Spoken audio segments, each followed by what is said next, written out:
I see it.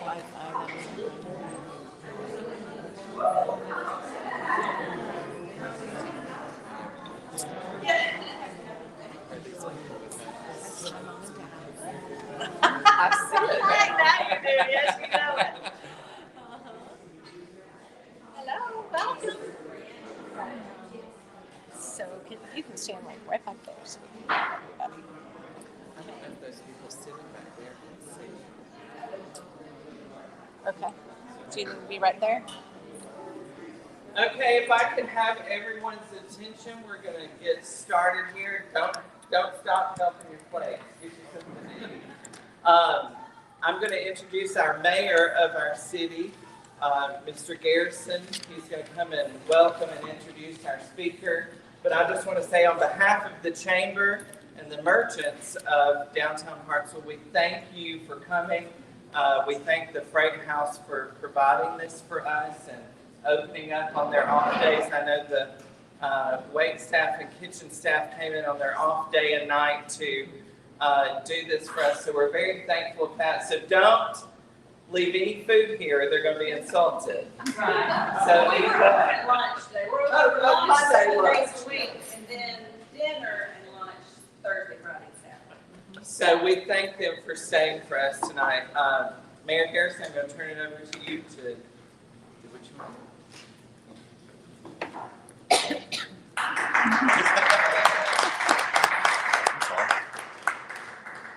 I still have my mouth full, I'm sorry. We appreciate you coming out tonight. I know most of us, or several of us have probably been through Franklin, Tennessee, and we've seen what a change it has been. It's remarkable. It's a showplace for folks with a downtown.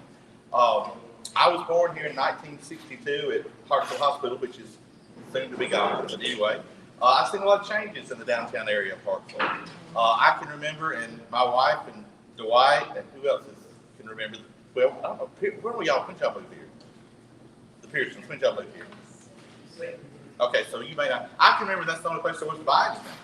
I mean, if you wanted to buy something, you went downtown. I mean, if you want to buy clothes, shoes. We did have one grocery store. What was it on the highway? A&P, was that the name of it? So anyway, so we've seen a lot of changes. You know, we saw that, and then when some of your shopping centers opened, we saw empty buildings. And we've been through that transition several times, and I'm happy to say now that there are very few empty buildings on Main Street. And I consider Main Street more than just Main Street. It's the whole part of the business district downtown. So we're excited about the folks that moved in, the investment they've made in the businesses downtown. Over the past, I would say about 8 years, the city has invested about over $2 million in infrastructure. We've got another $800,000 grant for more sidewalks that we're going to be putting in.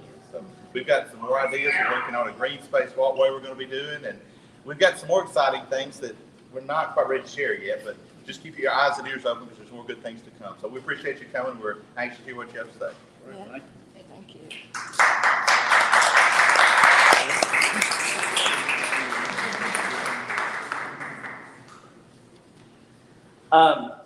The reason you're all here tonight is to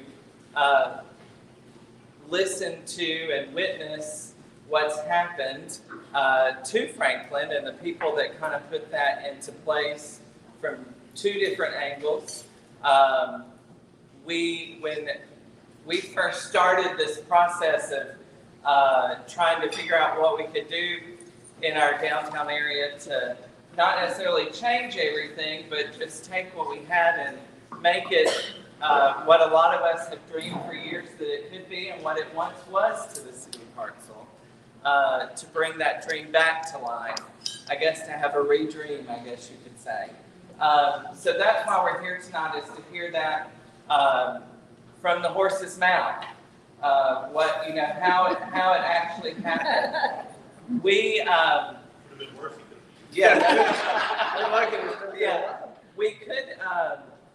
we didn't want to do this without actually going into these cities that have actually been where we are and worse than what we are, and have succumbed that by leaps and bounds. We wanted proof. We wanted to see it on paper. We wanted to see where they started, where they were in the middle, where they thought we can't go any further, where they thought we've done this before, it didn't work, but you kept pushing us. And so that's why we have Julian, his guest here tonight with us. So I'm just going to turn it over to the two. All right. Mary, you can stand up here with me. Okay. I think it's on my hands. So this is Mary Pierce. I'm Julian Bibb. Mayor, I was born in 1951 at Decatur General Hospital. Yeah, I'm a Morgan County guy. And I grew up in Decatur, went to With Decatur an High School. ancestor governor, It's okay. And Bibb. my parents' home in Decatur, I still own. So I'm down in Decatur about every 2 weeks. And I love Morgan County, and I loved growing up in Decatur, and I loved the Tennessee River. And but I got to our sweet town of Franklin through this path, and then I'll let Mary talk about her path because she came down from Kentucky. But I went to Sewanee College, and during college I thought I might want to enter the practice of law, but I wasn't really sure. So I went to Vanderbilt Law School for a year, and I still wasn't sure. So I taught high school in Franklin, Tennessee, in 1975. Jane Bibb, my sweet bride from New Jersey, that I had met in college, fell in love with Franklin, Tennessee. And after I taught high school for a while, I went back to law school and graduated and came back to our apartment in downtown Franklin and said, Jane, I got to go get a job. Where do you want to live? And she said, I want to live in Franklin. And that was 45 years ago, and we still are. We live in the middle of downtown. I've raised my family there. And joining that community was the greatest thing that's happened with me. Mary, tell your story, and then we'll talk a little bit about the trouble the two of us have caused. Gotten into in Franklin. I think we didn't get into it. You know, when I heard you say about from the horse's mouth, all I could think about is, I'm that horse that's been put up with. We'll talk about it. I grew up in Somerset, Kentucky, a little town, and I went to Transylvania University, and then I moved as fast as I could to Charleston, South Carolina, where I lived for 10 years, and I was telling Julian, my parents bought a historic home back in the 1950s, so I lived on Main Street in Somerset, Kentucky. I went to Charleston. I ran open family planning clinics for the health department there on Wadmalaw Island, Kiowa, Edisto Beach, all those places before they were resorts. And my job would be to go in and build a patient population. Little did I know that was the same skill set you would need to get a town behind historic preservation. It was crazy. So then I moved as a young mom to Franklin, Tennessee with my ex-husband. I was a doctor. I ended up going through a divorce, and I'm a single mom with 2 little kids, and there's an opening at the Heritage Foundation, which is our historic preservation group. And I had worked for Big Brothers of America before, so I had a background in nonprofits. And I was so excited about historic preservation. So I ended up getting hired, and we were in one little room. And the Main Street program was a baby. One of my still best girlfriend, Rudy Jordan from Decatur, was the first person to run that program. So she ended up leaving, and because it was years later. And they said, well, Rudy, what do you want to happen with the Main Street program? And she said, well, I trust Mary.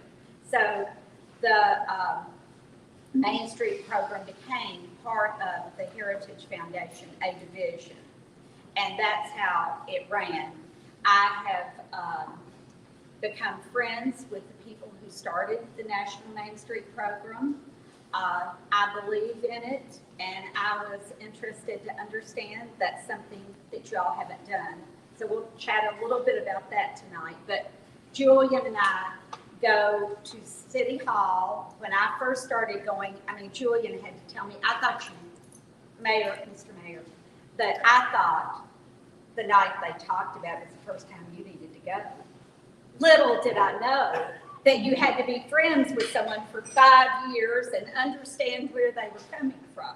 And Julian would have to explain the process to you. But I learned the process. You did learn it very well. Yeah, I learned the process. So when I first started going to City Hall, the city recorder at that time told me, we don't need one more idea. None. We need no more ideas from you. None. Now, I had and still believe I've read to the end of the book because I was in Charleston, South Carolina with Mayor Riley. And we still, Julian, haven't gotten to the end of what he did. We still haven't. And so it's a journey, and it's a real slow journey, and it's bringing along everybody journey. And Miss Carolyn Cross, one of the ladies in our town, said, Mary, you know you're never going to win at this until it's in the hearts and the minds of the people. So that's what I believe. And I think that's exactly right. If you hear us say anything tonight, I think keep these thoughts in your mind, that the keys to examining how you all, the store owners, the retailers, the lessees, and the residents of Hartselle want your downtown to be, keep in mind this: it takes huge organization efforts. It takes organizing. And that could be through a Main Street program, that could be through another nonprofit, but it takes an organization to help accomplish the goals, because most of you all are raising your families or owning your stores and operating your stores or working at jobs, and you don't have the resources independently to do all the things necessary to keep the ball moving on your Main Street. The second thing is to share a vision, whether that is through bringing in someone who helps you generate your vision. We had to do that one time in the life of our city, and it turned out to be an incredible process that still is going on today. But it sure did bring together groups that were antagonistic developers and preservationists. Figured out they actually had a real good thing in common, which was the sense of place of Franklin, Tennessee. And if they kept the downtown to be a vibrant, attractive area, if they worked on parks and recreation, whatever they did to their downtown was the golden egg. And they figured out this is better for us all if we shared in this joint vision. But it was a real clash, but it came together with a great result. So organization, sharing a vision, and I think actually in the organization stage, having someone dedicated, a staff person, Right. which requires money, is a key to making it work. Now, Mary and I got here earlier today, and we drove around downtown. We came down Main Street, we drove up down the side streets. We immediately were attracted to this building. It's so fun to be here. Oh, we don't have, But you have a great Main Street. You have It's great incredible. governance. It's clear that your city government has helped you. It's clear you all have taken the lead in having a Main Street that most towns would die to have. When Mary and I first started working together in Franklin, oh my God. it was so simple in Yes. this regard. Now, you all are actually in a better place, DJ. Right. You were right. You want to hear from people who had to work? Yeah, We were a town of about 15,000. We're 100,000 today. Yeah. We were a town of about 15,000 when Mary and I started. and you could have bought any building on Main Street for $50,000. They're now selling The for building- millions. The buildings were boarded up. Yep, They were empty. The sidewalks were cracked. the downtown looked bad. I'll just give this example. Downtown, there was a city cafe. And in the city cafe, it was right, it's now a Mellow Mushroom mixed. Yeah. In the city cafe, the front was a terrible cafe where you could get really bad coffee and horrible food. In the back, people gambled and drank. And that was my downtown Franklin when I first moved there. And one night, of course, this sounds like a country music song that I'm about to sing. It was all over a woman, right? And, people back in the gaming part had a little bit too much to drink, and it was all over a woman, and they come running out in the middle of the street, and one guy jumps in his car and hits the other guy and drags him down Main Street. That was Franklin in the 80s. Whoa. Not very long Yeah. ago. My children, the next morning, I was taking them to church, and they asked me if that was blood on the street. You know?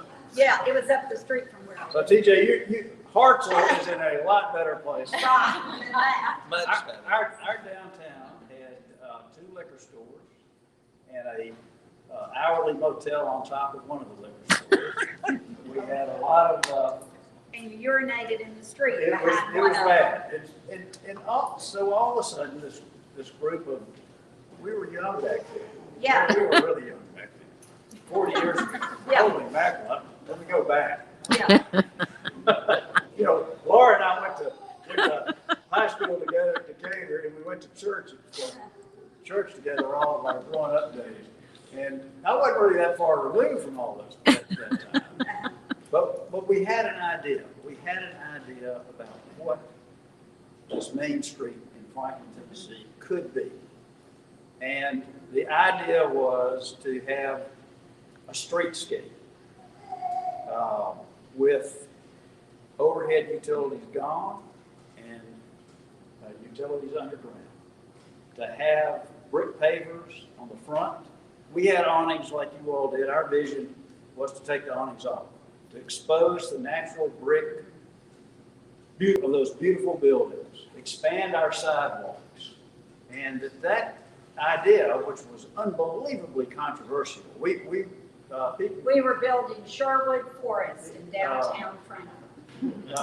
Mary's right about the city administrator, but he actually would get up and lock the door to keep her from coming in. It was a rough climate. Yes, And so Mary led the effort to bring in the Main Street program. We formed what's called, still very vibrantly existing today, the Downtown Franklin Association as our Main Street link. The Heritage Foundation was a historic preservation group that Mary eventually comes to be in charge of. And so we start selling the ideas. Now, to do this to Main Street, to create this most attractive thing.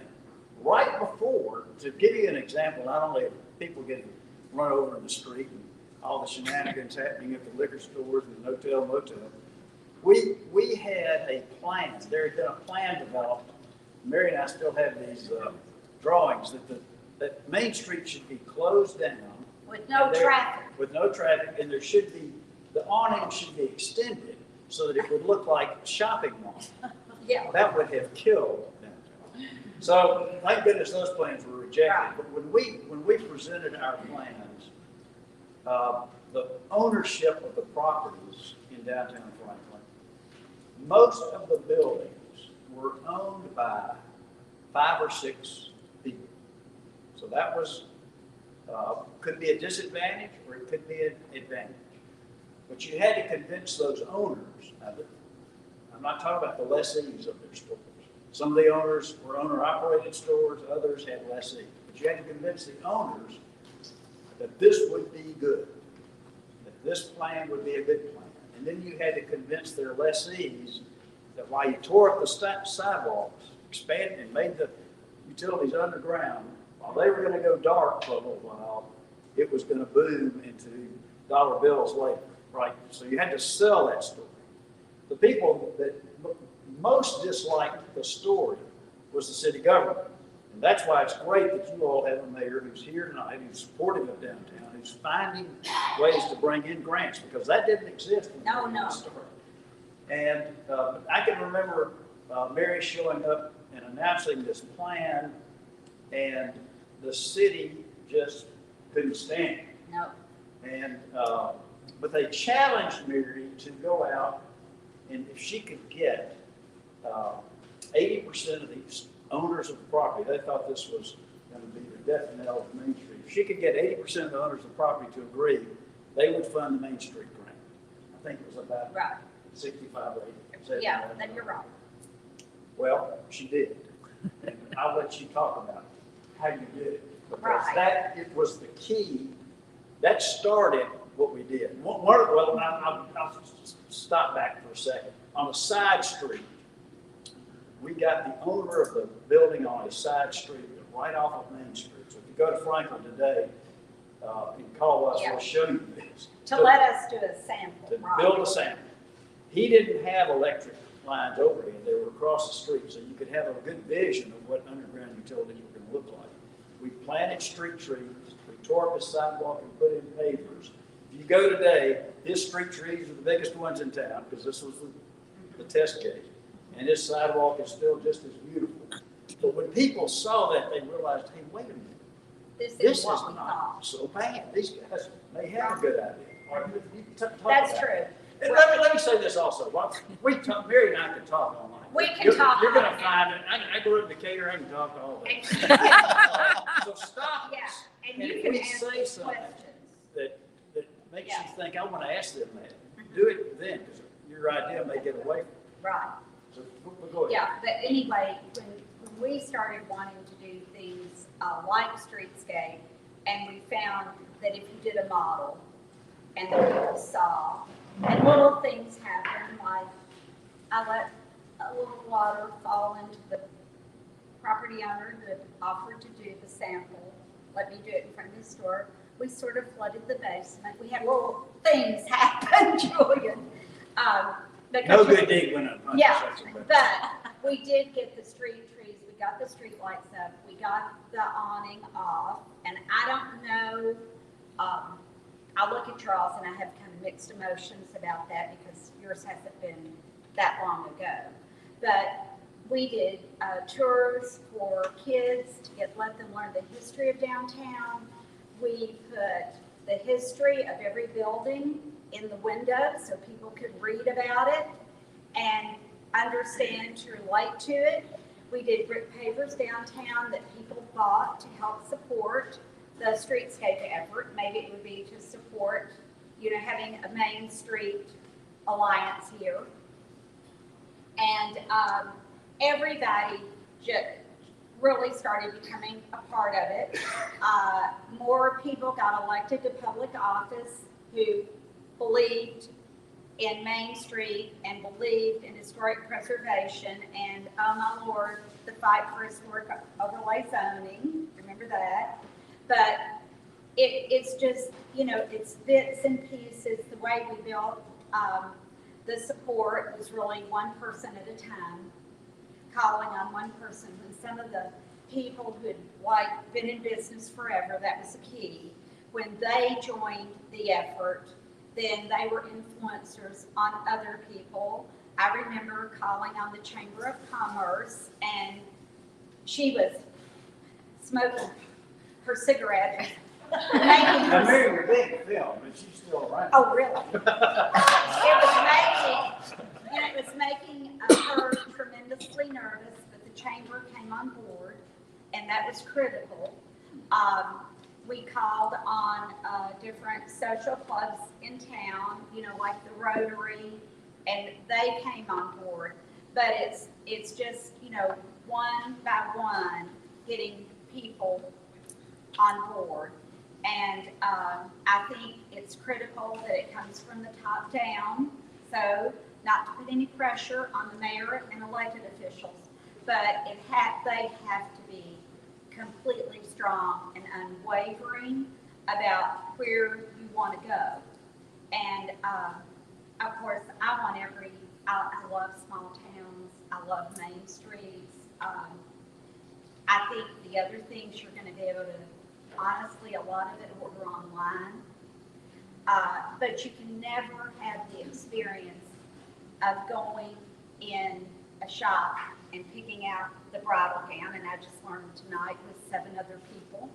Is that what you told me? An average of 7. 7 people, that you never have that experience, or picking just the right piece of art, because we were in the art gallery, and maybe even being able to take it home and see what it looks like, or, buying your child's best friend's birthday gift.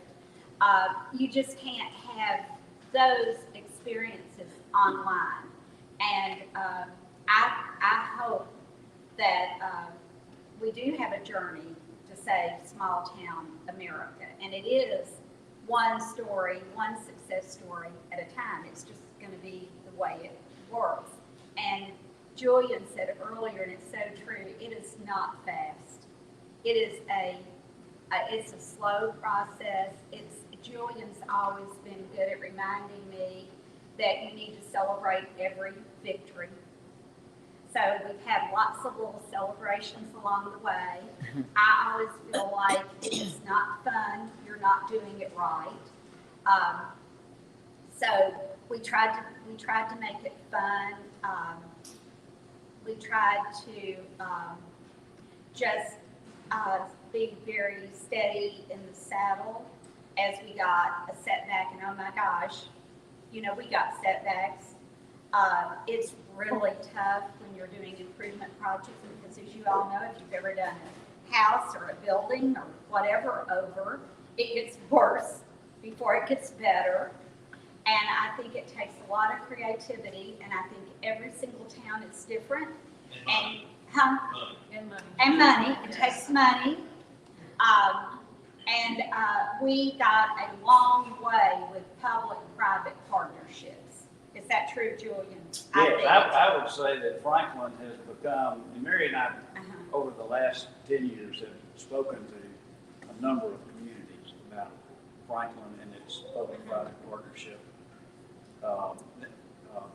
It's become a national story that we have been able to develop programs where private business, private owners match money with the city to accomplish goals that are good. Now, it may not always be with the city budget. It could be with a Washington, D.C. grant.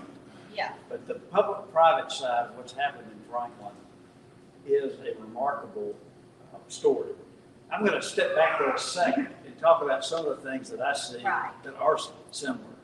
When we began the Main Street effort, and I'm going to jump off of it in a minute to talk about something else. When we began the Main Street effort, we were Highway 31. Yeah. We had tractor trailers coming down Main Street. We didn't have any design limitations on what could happen on Main Street. And so we began the process working with what's called TDOT, Tennessee Department of Transportation. You've got ADOT, but working with them and working with the city to direct those tractor trailers off of Main Street. That was hard. That was expensive. They had to find a different route. Bypasses had to be developed. But it made a gigantic difference to what's going on in For the character. We found money that we would take to the city, and we would say, this company is willing to put in 60, will you put in 30? That's how we began the public-private partnership effort, because people began to see the significance of what we're doing. There was we had one advantage. Tennessee that I don't know if this is an advantage or disadvantage in Alabama. Tennessee does not have an income tax. Alabama does. Tennessee runs all of its government programs off property tax and off sales tax. And in the city of Franklin, they don't have to run schools. So they run everything off of their portion of the property tax and sales tax. And so when we started Main Street and they saw the revenues go up as tourists started to come to downtown Franklin. That's true. And sales tax started to go out the roof. When that happened, we had a seat at the table. The seat at the table that we had before then was we just went and sat at the table. When sales tax revenues started coming up, we were invited to sit down. Sit at the table. And it has made a gigantic difference. What Franklin does now, and you all have been to some of these things, they'll close down their Main Street. They did it this weekend for a Bluegrass Festival. It was just unbelievable. 2 weeks ago, they had Main Street Festival, 120,000 people in that 3-block area downtown. Spending money at the stores, spending money at the hotels. Now the city is the biggest partner in Main Street. Right. And I believe in events too. That was part of the story, wasn't it? It was. When we first started the Main Street Festival, my children sold iced tea on a corner because we couldn't get a drink vendor. But now, we do Dickens of a Christmas, Main Street Festival, and Pumpkin Fest. And then we have Bluegrass on the Harpeth, and we have Beneath the Street deal where you bring food trucks in. Getting people to have fun downtown is a lot of it, is, getting them to have fun. And then, I think you all do this quite a bit, at least some of you, because I heard it out of their mouths.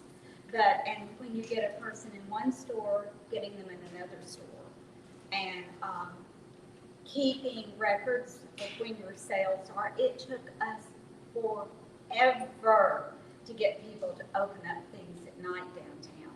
And now that's where they make a lot of their revenue. I know my husband, he's no shopper, but you let him go in a restaurant, get a glass of wine or two, and then all of a sudden, he's, ready to shop. So when we started doing that, we did like just one Friday night a month. And then we built on that. Now the stores want to stay open. We did over the Franklin Theater changed a lot when we had one place that was open a lot at night. That really helped. Do you all still have your old theater? Not don't. downtown. I just wonder. But you've got different drivers, and every town has different things that you can build on to make that happen. But having fun, one of my favorite tricks, Julian, was when we started doing the festivals.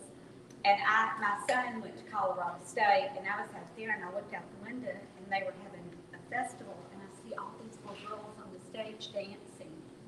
And I thought, oh, yeah. So we started having the local dance studios perform, and they paid a fee to pay for the stage. And that brought, all the kids and the grandparents and the parents, and, it's just thinking creatively of things to do. But go back to starting a specific program for downtown. Who is really going to get up and do that every day if you don't have an employee? I'm just asking. No one. So yeah, that's an important piece. I'm going to talk about 3 tangents that don't exactly drive Main Street, but they drive kind of the ethos of preservation and open space that help bring in tourists to your downtown. In the 90s, Franklin was really growing. Nashville was booming. Cool Springs Mall was about to be under construction. People were starting to build in Williamson County, Tennessee, because the school system was rated so highly. And you've got a highly rated school system. And so because of that drive, there were lots of historic properties, not just downtown, but in the downtown area and in the Franklin community at large that were threatened. And Mary and I were the historic preservationists, that we would be the ones that would show up at rezonings and things could get unpleasant, although I don't think we ever got unpleasant. But things could get unpleasant because there was a lot on the line. And we realized, hey, we need to do something to bring this community together because we're starting to have divides that we had never had. And so we talked about what to do. And an idea that came up was to have a visioning process where we brought in the entire community that wanted to be brought in to debate these issues. What do you want your town to be like?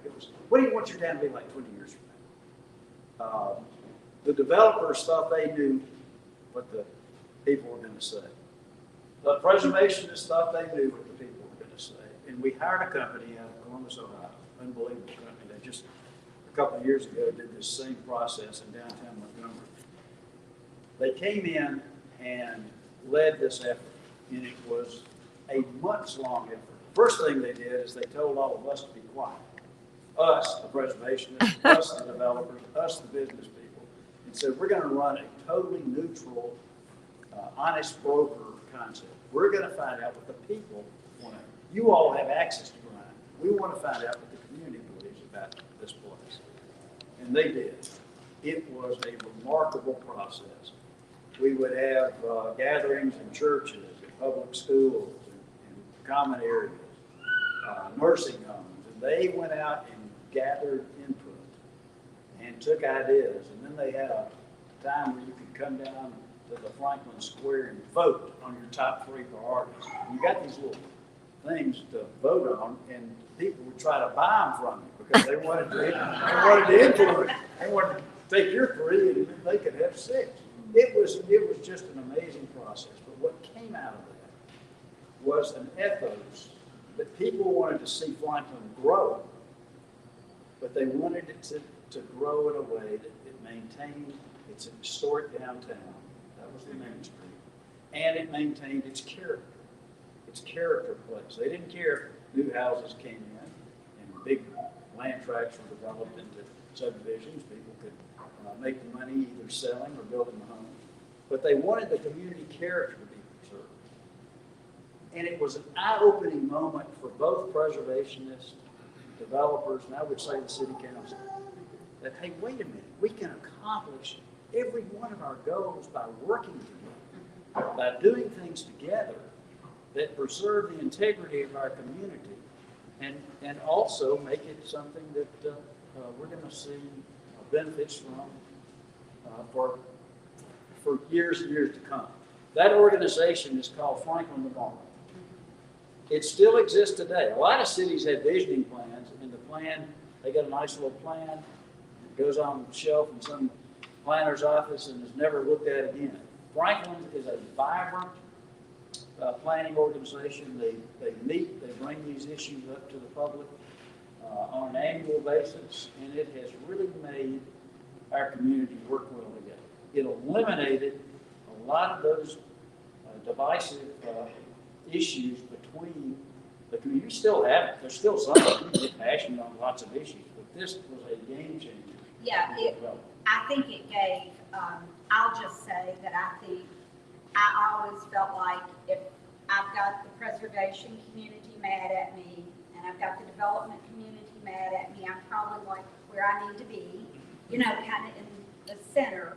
But it did really cement the voice for let's do new development, but let's let it be inspired by historic Franklin, and let it be inspired by who we are. We went through all the stuff like, Kentucky Fried Chicken won't come here if they don't have a great big sign. Wrong. That's wrong. And we really learned through that process that there was a lot of support for doing better signage, requiring landscaping, building things that looked more in keeping with Franklin. And we are now real involved, which you all are at such a place to be. really involved with conservation easements and land preservation because you want to build for tomorrow.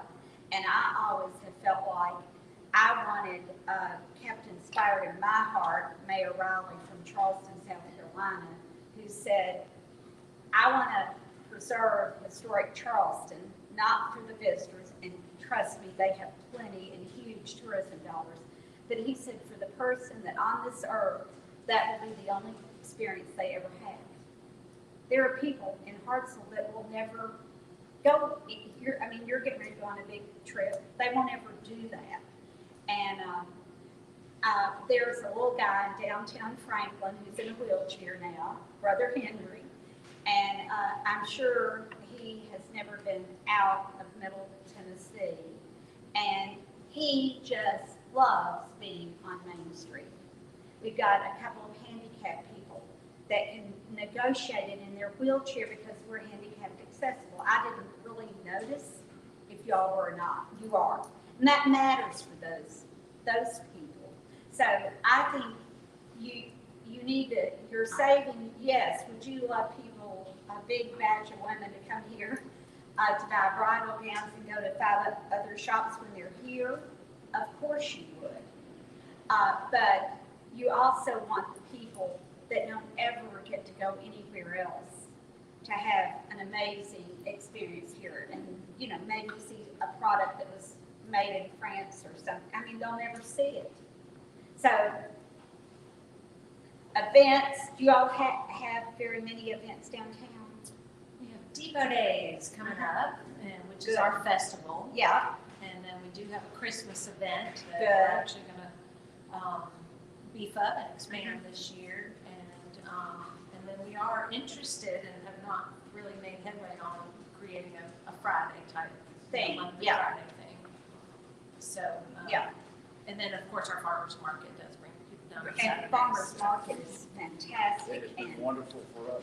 yeah, and I feel like, I guess what I would say, like, and you all know this, any of those things you start, they're not going to be on fire on day one. Or maybe they will be on fire on day one and fizzle, because you have to keep putting a new spin on it. It was kind of exciting the first time. So it's a lot about marketing. It's a lot about community engagement. I'm going to throw out another kind of not quite on point, but it has lessons for what you all are thinking about doing. And that is the Franklin, Tennessee effort to reclaim its Civil War battlefield and expand its public park system.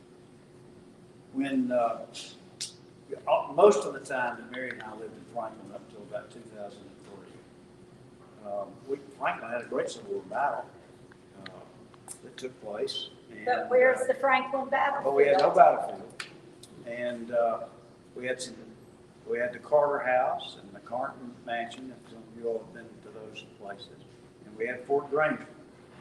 They were all disconnected sites. The city owned Fort Granger, the state owned the Carter House, and the private foundation owned the Carton Association property. And one of our colleagues came up with this crazy idea that why don't we reclaim the Civil War battlefield? Well, you can imagine the Civil War battlefield would have covered 10 square miles in Franklin. That would have been ridiculous. But in 2003, one of the core battlefield properties, which had been a golf course, came up for sale. It had been a golf course and a country club.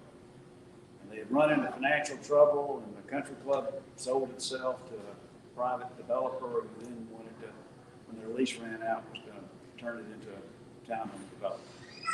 So that was the opening of that door. The notion of buying that property, tearing out all the stuff that was related to a golf course, and creating a Civil War battlefield park. And so we were kicking around those ideas, and we had zero political support for that, and we had no money. And a fellow who kind of changed the dynamic for the way we thought about projects, a man named Jim Lighthizer, who was head of the Civil War Trust in Washington, D.C. That's down at American Battlefield Trust. And Jim just a few months ago retired. Jim came down and looked at our Civil War sites, knew we had a great Civil War heritage, and he said, have you all ever gotten political? And we said, well, yes, we've gotten political, and told him about all of our great success on Main Street. And he said, well, what about on these issues? And we said, well, no, we haven't. He said, you need to have friendly voices that help you.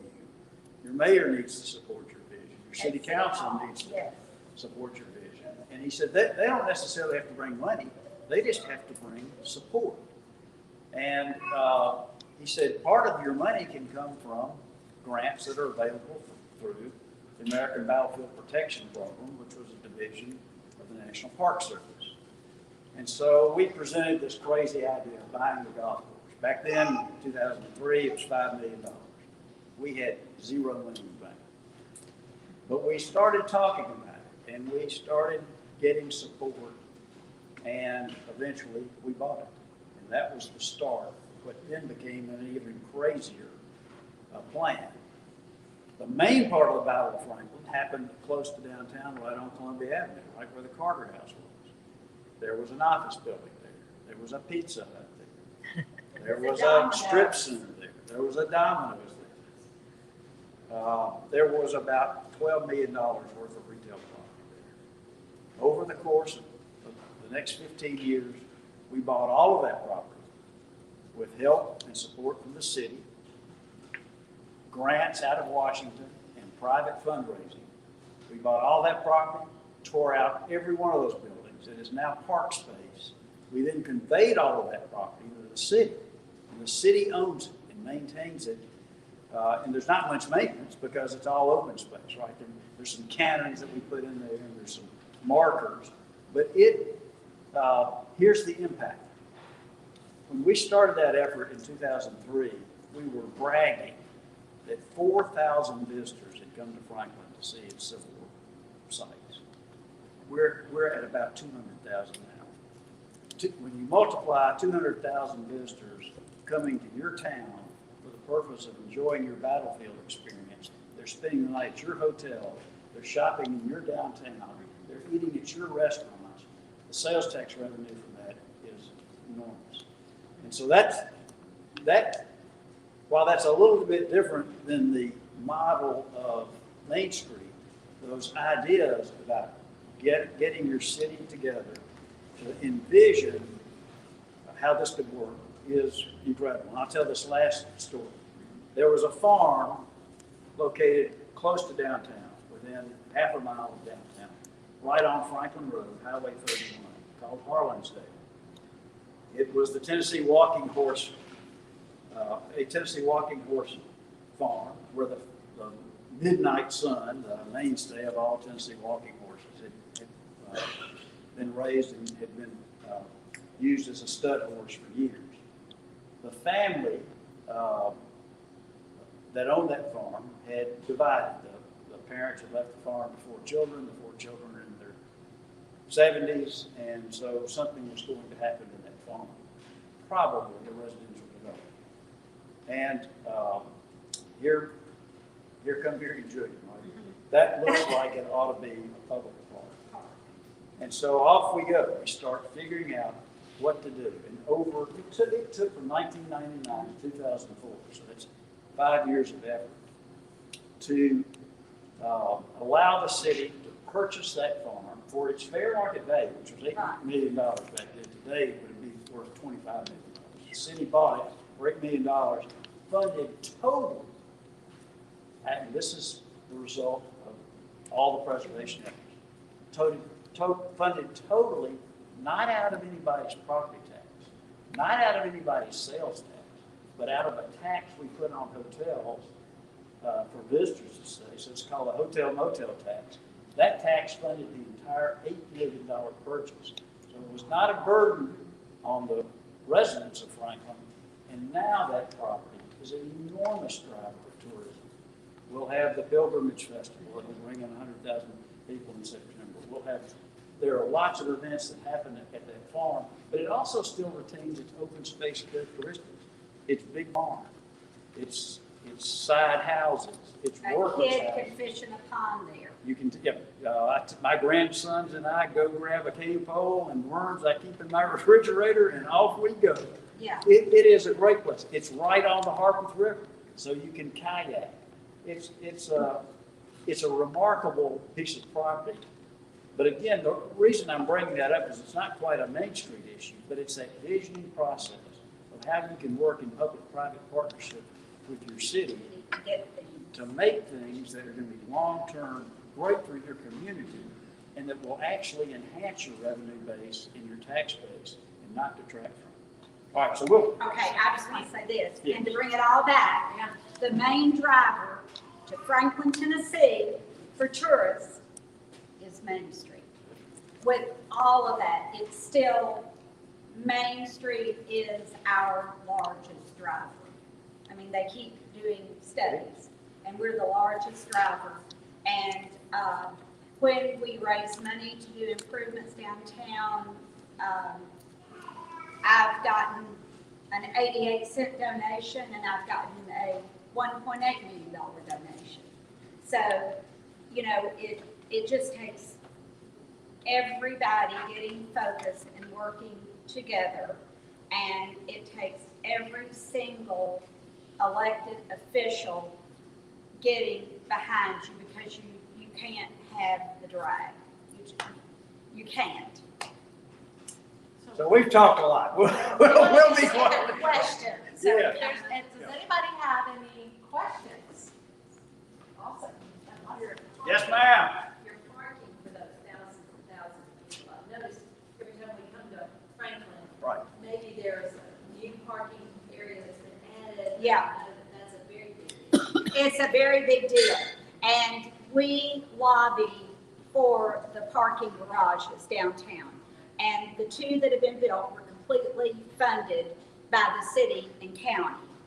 But when we went to City Hall about those, I never walk in one of the parking garages that it isn't ringing my ear. Well, this parking garage, nobody's gonna park in it. This is Franklin. And they have no space. Well, as you all know, they got signed. The other thing that we do for parking is, well, let me talk about parking in a couple of minutes. Some of this Mary and I probably wouldn't be, or not excited about. The parking garages we are, that was a huge success. One of the downsides, I think, is that church lots and back street behind the alley parking that people owned, and people parked there for free, all of a sudden they realized, wait a minute, we're gonna start charging. And so if you have a big parking area, one of the benefits for you is you can turn your space into the Fourth Avenue Church, fills up their space. They've got, it's paid parking. So paid parking has sprung up. One of the other parking things that we have done, which has been very helpful in terms of the festivals, is that we have a local, and I think you all They do, don't do too. a local transit group. Ours is called Franklin Transit Authority. I'm actually the chair of the Franklin Transit Authority, so that might be why we do something. But the Franklin Transit Authority runs trolleys from areas outside the downtown. So you can park outside the downtown, take a trolley at no cost, come into the festival. They're running on a schedule, then you can leave, get on and go back to your car, and you miss all the downtown traffic. It's turned out to be an incredibly helpful thing, but the reason the Franklin Transit Authority is involved in it is because we're partly funded by city and county dollars, and it's a huge help, and it helps our city. And having a parking problem is a huge luxury in my mind. If you didn't have a parking problem, that would mean that people weren't trying to get in here. So I always felt like that getting to work on a parking problem is a huge blessing. I keep wondering how we can focus things at Hartselle. Like, do you try to find famous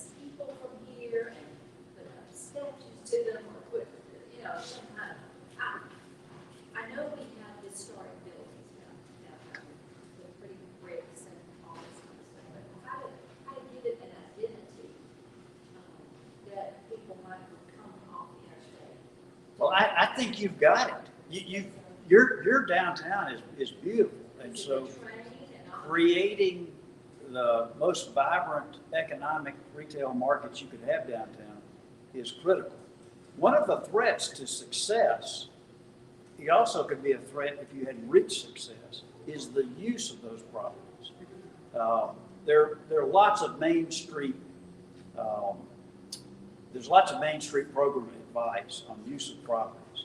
If your first floor on your buildings at Front Main Street start to become either chains or office space or non-retail uses, you dramatically impact the appeal of your downtown. Right.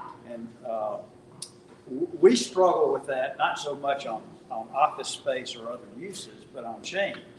Because our buildings went from the value where you could buy a $60,000 beautiful building to now you're paying $3 million for one of those buildings. That, if you're not an owner occupied and you're paying $3 million, the mom and pop that is really driving the attraction of your first floor suffers if they're under a triple net lease where they're having to pay the Right. property tax interest. So we're- right? And so that's and so that makes you then want to go get a mellow mushroom versus go get Julian's pizza shop. Right. It's a very real challenge that you have to constantly debate with yourselves and your property owners. And, yeah, and I want to say one thing. When we started looking at the parking problem, you know, one of your parking problems is the people who work at the shops downtown. The people who have their insurance business downtown are taking up prime parking. We still struggle with that. We now have 2-hour parking on Main Street, and then that hurts some of the people, like if you go to get your hair colored and cut, it takes longer than 2 hours. A wedding dress would Speak take for yourself. a lot longer. Well, yeah, mine too. But anyway, we have found out that you have to get an ethic of the people who work downtown respecting leaving the spaces for the visitor or shopper who come downtown. Because that at least gives you, some parking. And as far as how do you get your community identity, I am the queen of taglines. I can think of 4 for you right now. But, when we did the Franklin Theater project, it was the home of first kisses. I'm trying to think, the old jail, from a life behind bars to a future of community service. Main Street, historic Franklin, America's favorite Main Street. So I believe in fake it till you make it. I also do think taglines really do matter to help build community identity. A logo matters, and it being something that really captures you. I really think in this day and time, social media matters a lot to keep people Instagram, Pinterest. So how did you kind of touched on this and kind of went away from it. All of that took place after you found that person that would take the bull by the horns and do it. So Yeah. you got those people to sign that petition, but then what was the next step? Well, the next step was we had to raise the money. We were from the School of Hard Knocks, and we had to raise the money ourselves. Lots of towns, the city and the chamber will partner, but to get that person that wakes up every morning and this is all they worry about all day, every day.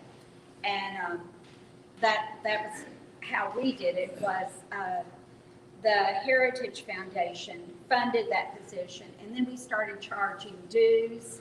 It was at first, in the early years, it was based on square footage.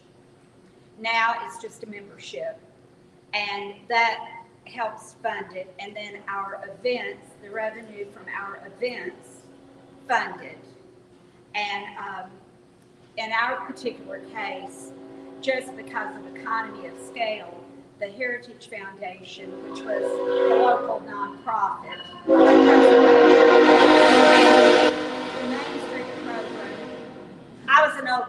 Okay, there you go. Anyway, we shared, bookkeeping, the things you have to have. Julian did all the legal work, for us, which was amazing, to make sure that we were compliant with what we needed to be compliant with. And so it's figuring out what your town is ready for and what your town wants to do. But I think Julian and I would both argue that without someone working on it every day, because shopkeepers have shops to try to stay open, I'm guessing the mayor has a little bit more than just Main Street to take care of. It's just that's just how it is. And don't shoot the messenger. So, no, I think that's right. Now, you all know, Mary and I don't have all the answers. You're gonna develop questions, you're gonna develop what works in your community as answers. We've got a lot of bruises, and so we've been sharing some of those. But I've got to say, as I said at the beginning, I think you've got to have a dedicated staff person. And in our case, we had to go out among the owners of Main Street as well as private citizens who saw the vision that we had for what Franklin could become and raise that money. It's evolved now where that salary is still carried, but it's now carried by the fact that revenues are so high. For that come in from the festivals and a festival, we get sponsorships, and then when the vendors come in, they pay. And the festivals are free because we didn't have any way to rope it off. I see how you have a way to rope it off, so that's what we did. I have a question for you. Yeah. About the correlation of your population growth. You said you went from 15,000 to 100,000. Yeah. So a lot of eyes in your growth as big as saucers when you talk about that. And I think about Franklin and Nashville, and I think about Hartselle and Huntsville. Huntsville's going through explosive That's right. as well. And so my question is your growth be correlated or lag to Nashville's growth? It's really tied to Nashville's Lead. Was that lead? So your growth was faster than. And then Percentage-wise.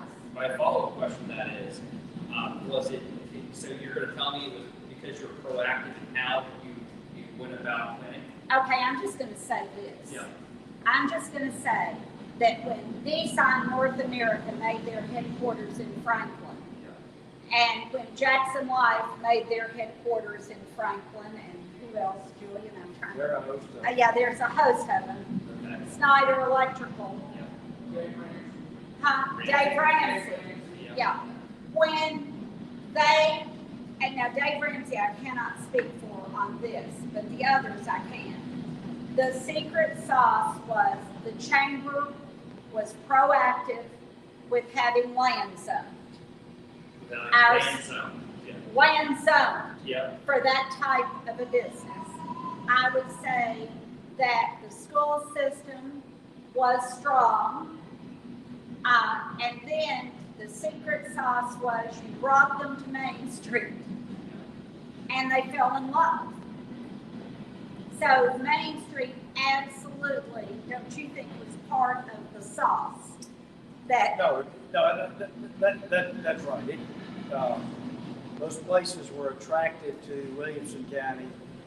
Some places were attracted to Rutherford. Some are the county surrounding Davidson were Nashville because traffic was better then. It's not. Yeah. Yeah.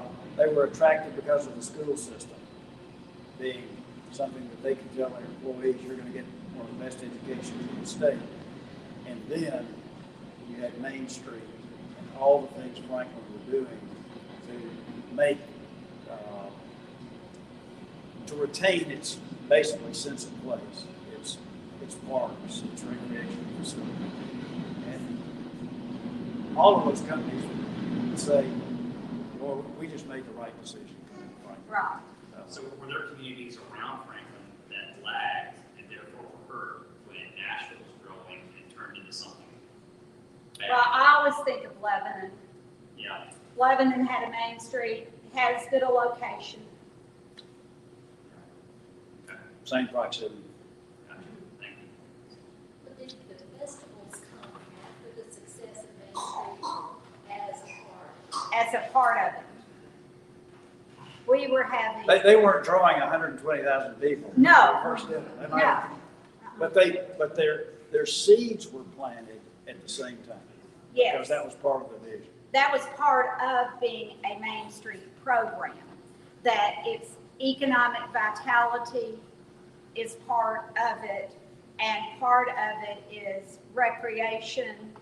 And so the different economic restructuring, recreation, design, it all has to come together, those principles. And we had committees set up for each one of those divisions. So you have to get organized and get some muscle. Well, in your community, so everybody that put on the biggest costume. Right. That was a great. And we add-on. copied that. We copycatted it from Galveston. You can copy it from us. Yeah, yes, sir. Yes, we are listed on the National Register of Historic Places. And we have, go ahead. Was it during this process or? But it was it was really before. I think you all went on in the 90s. We went on in the 70s. And probably the reason we went on so early, honestly, is Herbert Harper, who was head of the Tennessee Historical Commission, was from Franklin. But that has made a difference. Now, Yeah. just as an aside, we've expanded our National Register Right. neighborhoods. And so we now have a variety of neighborhoods who are all National Register properties. Those people had to surrender some of their rights, right? So they can't change the front of their homes without going through a historic zoning commission. They can't do certain things, but it has maintained the integrity of a variety of downtown neighborhoods that are all solely residential. So we have historic overlay zoning, and it's an extra layer of government. And we have historic zoning commission. And if you're doing a storefront, or if you're in the historic overlay and doing a house, you have to come to the historic zoning commission. And I can tell you, I serve on it. And the other night, a property owner came, and there's someone I know, and that gets, you all know all about that, it's a smaller place. And so they called me and said, oh, we'd love you to come look at the house. And I thought, oh, they're going to start trying to say we did something wrong. And I said, well, actually, I don't want to come do that if I'm voting. So I don't want to come do that. And they said, well, the suggestions you all made just made our project so much better. So I'd say for every one person that's kind of disgruntled with us, there's probably at this point 20 who go, I didn't think of that. But I would suggest to you all, get your Main Street in order Yes. before you do that. Don't It's do- got its own set of Don't time. start with historic zoning. Get into Start with, personal property. yes, with property getting rights. Main Street organized. I would agree with that. Well, any other questions?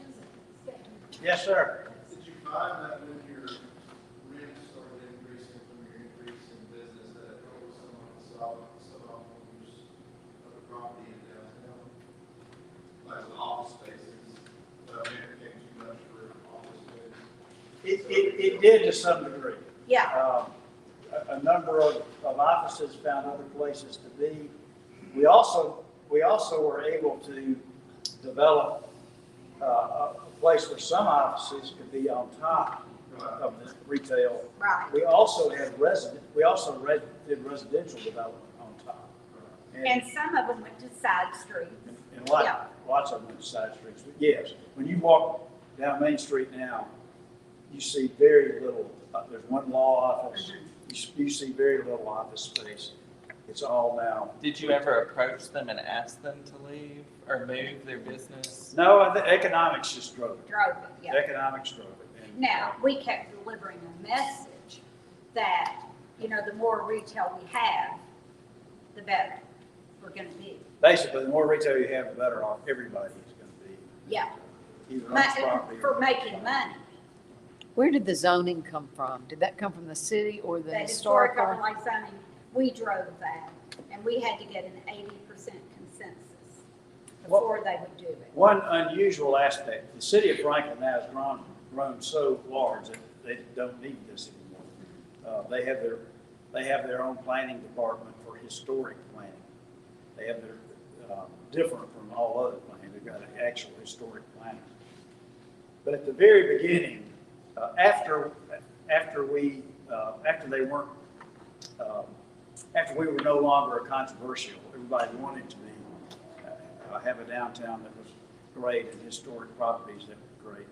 The city, for a brief period of time, passed an ordinance that said no historic property could be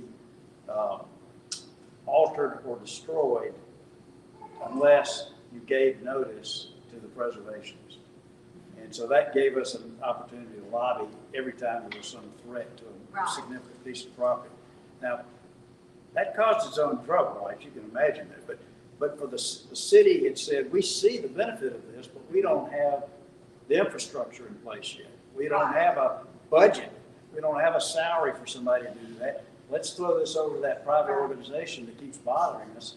And so we did that for a number of years until the revenues expanded so much that the city could then hire their own preservation plan. I know we've gone way past that, but you all wanted to do Yeah. that. Thank you. Well, Thank you. Thank you. Thank you. We are so thankful.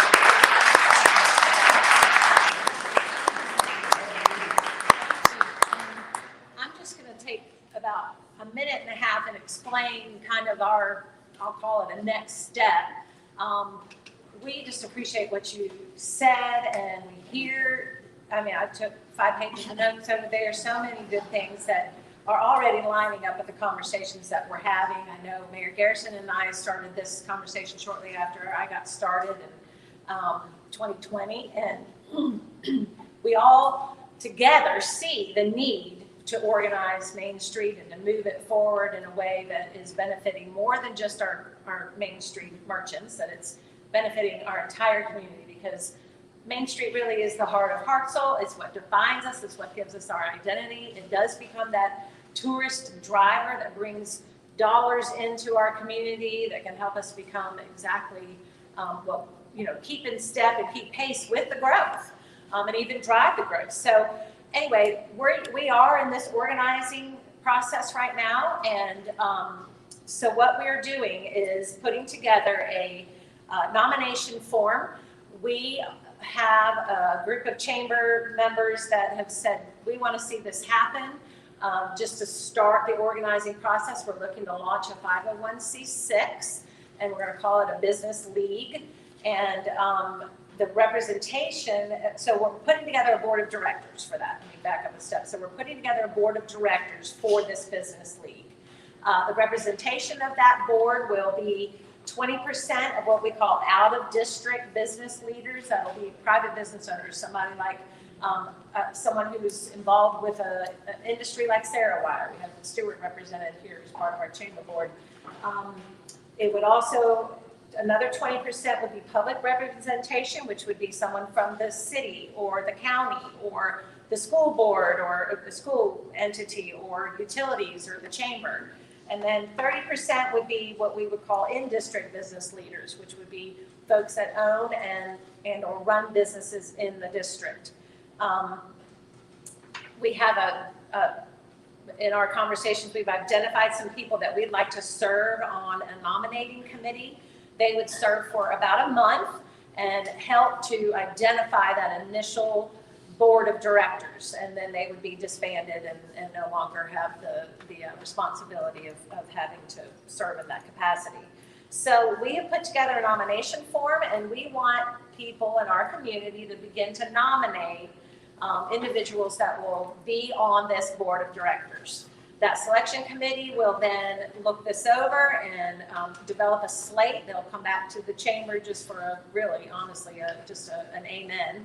And then that board will begin to be in place by, we hope, November, and begin to put together those organizational documents, like developing their bylaws and their covenants and the other things. And we see them working hand in glove with the city on this, because we totally are in agreement that it has to be a strong partnership. And so anyway, we have these forms over here. We'd love for y'all to pick them up. They will also be on the Chamber's website, and nominations will be open for the entire month of August, and then we'll close those nominations so the nominating committee can take over from that point. So does anyone have any questions about that process or why we're doing this? Okay, well, good. We're very excited about just taking the next step. We're just getting started, and we got to keep the wheel rolling in some direction so that we feel like this is a way that we can begin to, as y'all have said so succinctly, have someone other than the mayor and myself thinking about this and really beginning to make some forward motions. So anyway, we're very thankful that y'all came tonight. Thank you, city representatives, Mayor Garrison, Dwight, Chuck. Thank you for taking time. Chuck's back here cradling the baby. He might have had to step out. So, there he is. So no applause after this. No applause. I also just want to say thank you to those that are chamber members that are driving this forward. TJ, Laura, we have others that weren't able to be here tonight. And then I want to say especially thank you to you all for the efforts that you made to drive down here and be with us tonight. And just, it's obvious that your passion is still alive, and that's exciting to think that you've spent many years doing this, but you still are excited about it. And just like you said, if it isn't fun, don't keep doing it. So I'm really happy that you've been able to model that. So. And the Freight House. Excuse me? And the Freight House. And the Freight House. Oh my goodness. Thank you, Sandra, for opening for us tonight and for serving us so well like you always do. So thank you. Y'all come back and visit the Freight House to say thank you. So if you need anything else, let us know. Otherwise, please be dismissed. But I know they're going to hang around for a little bit if you have questions, or y'all just eat up.